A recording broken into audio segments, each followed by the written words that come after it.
I'm really interested today to talk to you, obviously, and kind of really figure out like what the training climate is like over there right now.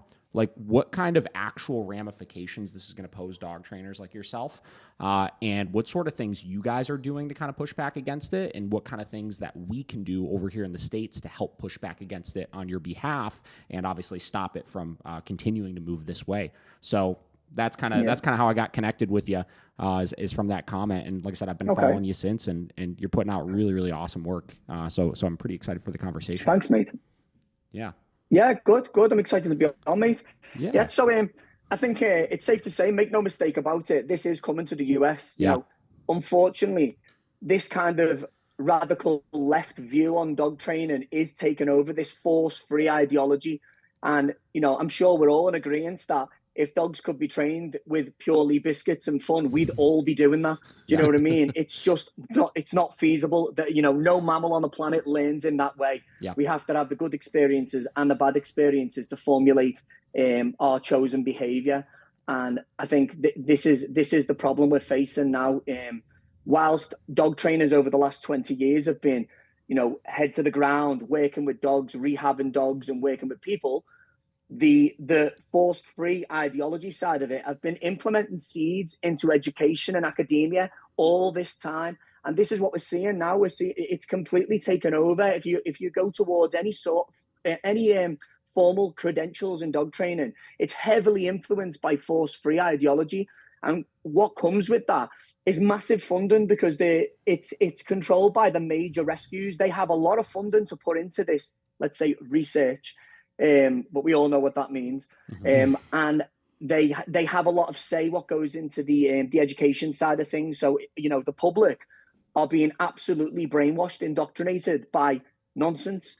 And anyone who, you know, your own client base will be the same as mine. They've probably gone to, you know, 4 or 5 of these force-free trainers, spent in some cases thousands of pounds, and got absolutely nowhere because they've realized it's a fad.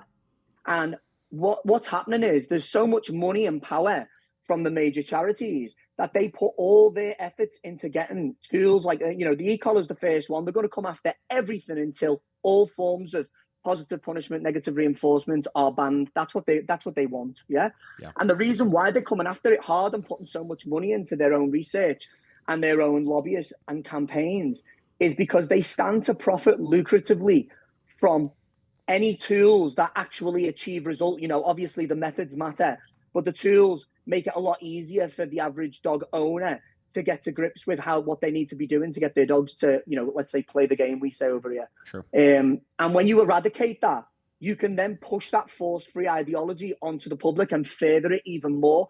So there's a reason why they're not campaigning for, like, you know, livestock electric fences and, you know, goat collars. They're not campaigning for them to be banned. So which is it? You know, is it cruel for one animal, but it's not for another? But they're not campaigning for that because they don't stand to profit from that ban. They stand to profit when they focus on the dogs.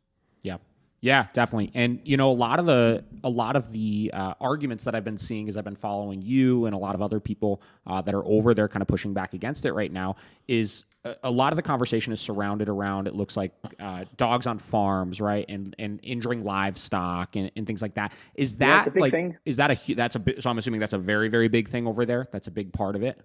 Yeah, it's a problem, you see. And unlike anywhere else in the world, as to my knowledge, the UK has something unique because in 2010, we have like England, Ireland, Scotland, Wales, and they make up the United Kingdom. So Wales banned the e-collar in 2010.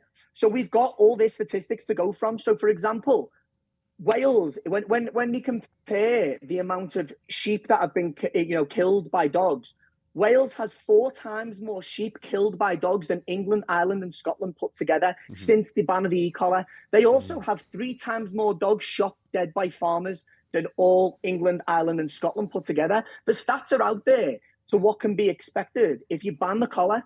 But again, you know, the powers that be, the powerful animal charities, they try their best to bury that sort of them stats. They don't want to mention it, as they don't want to mention the actual science. That, you know, there's a world of scientific papers that demonstrate the effectiveness of electronic training collars.